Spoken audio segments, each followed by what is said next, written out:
सी agriculture में placement scholarship मिलती है। ऐसे आपने तैयारी की थी। सभी को मेरा नमस्कार, मैं अभिषेक सिंह। हम लोग एसआर के हॉस्टल में आ चुके हैं जहाँ पे बीएससी एग्रीकल्चर फर्स्ट ईयर के स्टूडेंट हैं। आइए इनसे जानेंगे इनका सीयूईटी स्कोर और कैसे ये टॉपर बने, सब कुछ। सीयूईटी स्कोर 685 रहा है। क्या नाम था? अर्कदीप गांगुली। अच्छा, आपका सीयूईटी स्कोर कितना? मेरा है 620 और मेरा नाम है राजार्य। अच्छा, कहाँ के रहने वाले? मैं वेस्ट बंगाल का रहने वाला। तो आप? मैं भुवनेश्वर, उड़ीसा। तो कैसे आपने तैयारी की थी और कैसे इतना अच्छा स्कोर आप? एक्चुअली तैयारी तो मैंने नीट की ही करी थी। नीट में 1-2 साल अच्छी खासी तैयारी करी थी। उसके बाद मैंने साइड में मतलब सीयूईटी भी दे दिया था। It was not expected score, but मतलब उसके नीट की प्रिपरेशन ने मेरे को बहुत ज़्यादा हेल्प करी थी तो सीयूईटी में इतना स्कोर लाने के लिए। आप तो? मेरी भी स्टोरी सेम ही है। मैं भी एक नीट एस्पिरेंट था, तो मैंने भी 2 साल का ड्रॉप लिया था और बहुत ज़्यादा हार्ड वर्क किया था नीट की वजह। और जैसे कि पिछले साल नीट का जो एग्ज़ाम बहुत टफ़ कर दिया था, तो उसी वजह से दूसरे एग्ज़ाम्स में मैंने दिए, पर सीयूईटी या दूसरे जितने भी एग्ज़ाम्स दिए मैंने उतना प्रिपेयर नहीं किया था, क्योंकि मैंने नीट के लिए बहुत ज़्यादा ही प्रिपेयर कर लिया था। तो वही स्कोर आ गया था मेरा, अनएक्सपेक्टेड स्कोर आया था बस। अच्छा, सीयूईटी के एग्ज़ाम में आपका फिजिक्स, केमिस्ट्री, मैथ या बायोलॉजी या मैथ की जगह एग्रीकल्चर भी ले सकते हैं। तो इनमें से अगर मान लीजिए कोई पीसीबी का स्टूडेंट है तो उसके लिए सबसे स्कोरिंग और किस पे उसे फोकस करना चाहिए? बायोलॉजी अगर आप अच्छे से पढ़ते हैं तो वो मेन स्कोरिंग है। बायोलॉजी मेरे फुल मार्क्स आए थे। केमिस्ट्री में ज़्यादा से ज़्यादा स्कोर करने के लिए क्या स्ट्रेटजी है? केमिस्ट्री में जैसे कि आप ऑर्गेनिक केमिस्ट्री को अगर आप बहुत अच्छे से प्रैक्टिस करते हैं तो बहुत ही आसानी से फ्लो में निकल जाता है, बहुत ही जल्दी हो जाता है। तो और इनऑर्गेनिक केमिस्ट्री थोड़ा सा टफ साइड रहता है और फिज़िकल केमिस्ट्री उससे थोड़ा सा आसान रहता है। तो मेनली मेहनत करना पड़ेगा आपको। ऑर्गेनिक केमिस्ट्री में आप अच्छे से कर सकते हैं और फिज़िकल और इनऑर्गेनिक में थोड़ा सा आपको ध्यान देना पड़ेगा। फिजिक्स के लिए क्या स्ट्रेटजी है? फ़िज़िक्स के लिए बस इतना ही कहूँगा कि फार्मूला रिवाइज़ करिए, क्वेश्चन प्रैक्टिस करिए और एनसीईआरटी के पीछे जो बैक एक्सरसाइज जो क्वेश्चंस होते हैं उसको करिए, और पीवाईक्यू मोस्ट इम्पोर्टेंट। बीएचयू में बीएससी एग्रीकल्चर कोर्स का लेवल क्या है? जैसे कि बीएचयू में सबसे ज़्यादा हाई कट ऑफ तो बीएससी एग्रीकल्चर का ही जाता है। So it is obviously very good score and BSc agriculture से बहुत ज़्यादा टॉप लोग भी निकलते हैं यहाँ से। ऐसे कि बहुत सारे ऑफिसर्स भी बनते हैं, बहुत सारे आईआईटी भी जाते हैं। तो अभी रिसेंटली बहुत सारे गए हैं। सो इट इज़ तो यहाँ पे जो प्रोफेसर्स हैं और कोर्स में पढ़ाई कैसी होती है? अच्छी खासी होती है। प्रोफेसर्स भी बहुत अच्छे हैं और थोड़ा सा इधर स्ट्रिक्टनेस मेंटेन किया था, अटेंडेंस का भी रहता है।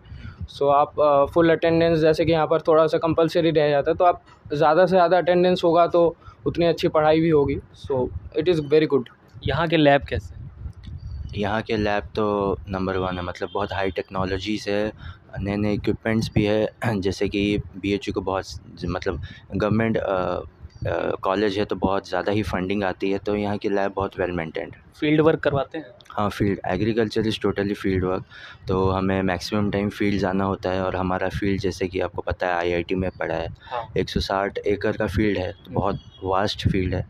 तो हाँ, फील्ड वर्क भी होता है, प्रैक्टिकल एक्सपीरियंस भी किया जाता है, सिखाते हैं हमें कैसे एग्रीकल्चर रिलेटेड कैसे इक्विपमेंट्स यूज़ करना, कैसे फसल को उगाना, धान लगाना, कब क्या करना, कौन से टाइमिंग पे उसका सोइंग होता है, वो सब वगैरह सब होता है।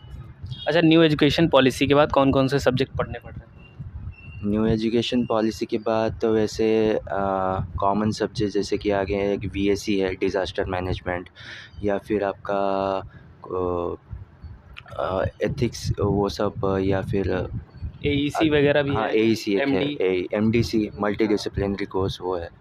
अच्छा, तो ये मेनली जो एनईपी के जो सब्जेक्ट आए हुए हैं, क्या किसी दूसरे डिपार्टमेंट में भी जाना पड़ता है या एग्रीकल्चर में ही उनको डिवाइड कर दिया? नहीं, हमारा जैसे एग्रीकल्चर में है आपका 2 डिपार्टमेंट, जैसे कि डीटीएफटी एक है और एक बीएससी एग्रीकल्चर है। तो मैक्सिमम एग्रीकल्चर एग्रीकल्चर जो प्रोफेसर है वो पढ़ा देते हैं, और कुछ सब्जेक्ट जैसे कि एसईसी हो गया, एक एएसडी है, एक लाइवलीहुड सिस्टम, वो डीटीएफटी वाले पढ़ाते हैं प्रोफेसर्स। अच्छा।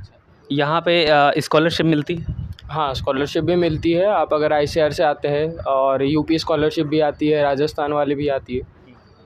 प्लेस आईसीआर का थोड़ा डिटेल में बताइए। आईसीआर से जैसे कि सीवीटी का मार्क्स को ही अभी आईसीआर में जैसे पहले आईसीआर का अलग एग्ज़ाम होता था, तो अभी सीवीटी का एग्ज़ाम का स्कोर ही आईसीआर में ले लिया जाता है। सो वही आईसीआर से अब अगर आप अच्छा खासा रैंक लाते हो बीएचयू में, जैसे कि बीएचयू में इस बार कितना कट ऑफ गया है? 641। हाँ, तो 641 जैसे कि मार्क्स है, तो तो अगर आप अच्छा खासा रैंक लाते हो, उस मार्क्स के अंदर लाते हो, तो आप बीएचयू के अंदर आएंगे। तो आपको पर मंथ 3000 की मतलब स्कॉलरशिप मिलता है। और अगर आप डिफरेंट स्टेट से, मतलब जैसे कि आप अगर यूपी से ही आईसीआर में अगर बीएचयू में लेते हैं तो स्कॉलरशिप नहीं मिलेगा, डिफरेंट स्टेट होना चाहिए। और पर महीना 3000 का स्कॉलरशिप मिलता है और पूरे साल का 36,000 मिलता है। बीएससी एग्रीकल्चर में प्लेसमेंट क्या बीएससी एग्रीकल्चर करने के बाद मिलते हैं या एमएससी? बीएससी के बाद भी मिलता है, लेकिन प्रेफरेबल है आप एमएससी के बाद, ऑब्वियसली एमएससी के बाद ज़्यादा प्लेसमेंट मिलते हैं। यहाँ एग्रीकल्चर की फ़ीस कितनी पड़ रही है? एग्रीकल्चर की पर सेमेस्टर आपको 10,000 पड़ जाती है और आप टोटल 1 साल का देखेंगे तो 20,000 फ़ीस पड़ जाती है। और जब आप पहली बार आते हैं तो आपको हॉस्टल फ़ीस 4875 देना पड़ता है, जिसमें से कि 2,000 रिफ़ंडेबल होता है। जब 4 साल के बाद डिग्री कंप्लीट होता है तो 2,000 रिफ़ंड हो जाता है और रेस्पेक्टेड सेमेस्टर वाइज़ वो कम हो जाता है फ़ीस। अच्छा, यहाँ पे मेस का कितना चार्ज पड़ता है और मेस में जो खाना मिलता है वो कितना अच्छा है? मेस का अगर 2 टाइप का होता है, एक आप खाता बना सकते हैं आपका अलग, या फिर आप डेली पेमेंट कर सकते हैं।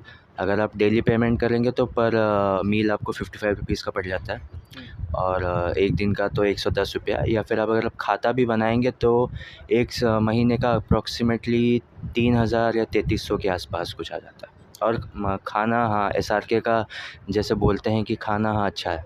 अच्छा है, आपको कैसा लगा?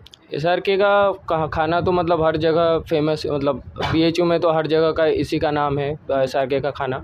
सो वही पर मील 55 पड़ता है, खाता भी चला सकते हो आप, और एक दिन इधर स्पेशल भी बनता है तो उस दिन का 100 रुपये पड़ जाता है। और बाकी नॉन वेज खाने भी रहते हैं तो आप। अच्छा, स्पेशल थाली में क्या क्या देते हैं? स्पेशल में जैसे पूरी हो गया, और जैसे कि उधर मेनली रहता है मिठाई रहता है, जैसे गुलाब जामुन हो गया, फिर वो खीर हो गया, और एक्स्ट्रा कभी कभी दही वड़ा हो गया, पूरी हो गया, और भी कुछ जैसे कि छोले हो गए, आलू की सब्ज़ी हो गई, और पापड़ हो गए, ये एक्स्ट्रा में। जैसे मान लीजिए कोई 12th का स्टूडेंट अब 1.5 महीने या 1 महीने लगभग बचा हुआ है सीयूटी एग्ज़ाम को, तो उसे उसका मान लीजिए बहुत अच्छा तैयारी नहीं है, तो वो किस तरह प्रैक्टिस करे और किन चीज़ों पे ज़्यादा फोकस करे? मेनली पीवाईक्यूज़ पे ही फोकस करना चाहिए। सीयूटी के अगर आप प्रिपेयर कर रहे हो सीयूटी के लिए, तो मेनली आप सीयूटी के पीवाईक्यूज़ देखिए।